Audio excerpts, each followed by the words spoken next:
Cold War is gone.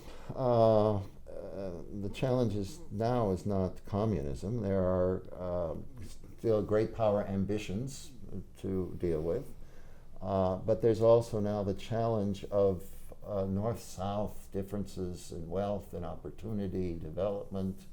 A major symptom of that, of course, the problem of immigration, refugees, an enormous problem in Europe, an issue in the American politics, to be sure, and of course, politicians in Europe and the United States have been using the question of mass immigration as a wedge issue to build political alliances, to identify and to label opponents, and to exploit nationalist feelings. Even within the EU, nationalism, as you have studied and often argued, has by no means died away.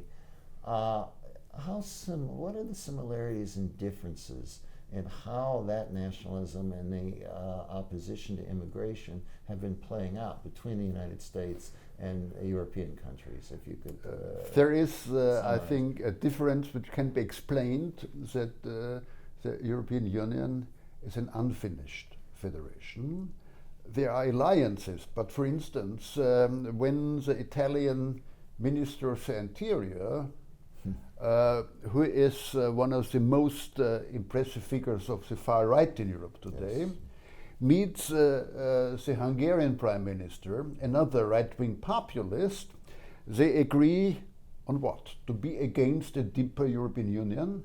But concerning migration, for instance, both are against migration. But Italy has tens of thousands or hundreds of thousands migrants and want to bring the European Union to accept a system of distributing. Yes. And Hungary is strongly against it. Or also concerning Russia. Hungary, now governed by a right populist government, is very pro-Russia. Poland, governed also by a right populist government, is strongly anti-Russia. So it's clear that the alternative from the right-wing populists is destroying European Union, and this is what we had before 1945. Yeah, the lessons of history are often ignored or forgotten, alas. The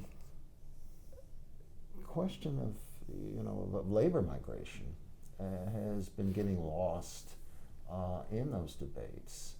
And I remember when issues of immigration first began to surface as an issue in party politics in Austria back, in the 80s and 90s. We weren't talking about the mass migration, except in the 80s and 90s, until the breakup of Yugoslavia. It was not really massive migration, it was labor migration. And yet some people wanted to exploit that. How did you address that issue? Economically, opposing labor migration for Austria made no sense because the labor was needed. Yet some wanted to make it a political issue. So for you as a political scientist, what sort of explanatory models work for explaining how that kind of issue evolves, even if it goes against concrete economic interests? When I talk to students about migration, of course, first, migration is nothing new. The Western Hemisphere is a product of mass migration, starting with East Asians coming over the Bering Straits to America, and then Spanish conquistadores meeting so-called Native Americans who are survivors from the East Asian migration. So migration as reality has always been reality.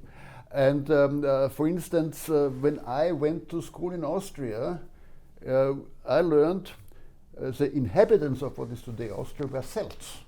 What are the Celts? Are they the Irish? Of course, it has always been global mobility. But of course, a mobility has to be in a certain way controlled and organized. And the answer is that mass migration is reality, is in a certain way necessary, for instance, for economic reasons.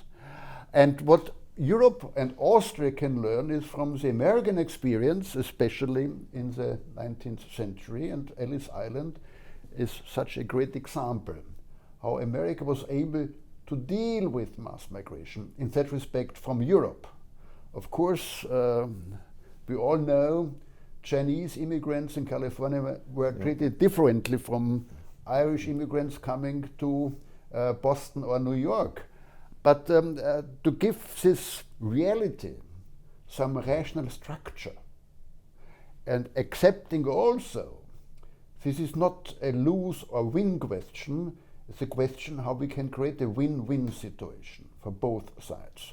Controlling, making also a difference, accepting the difference between migrants and migrants and migrants, and this is the message we have to accept in Europe.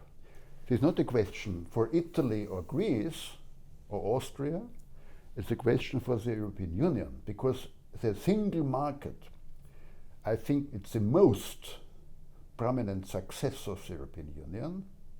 The single market makes anyone who comes to Europe a person which affects Europe and not just one state. Anyone who lives in Austria can move freely to Spain. Anyone who comes to Greece can go to Sweden freely.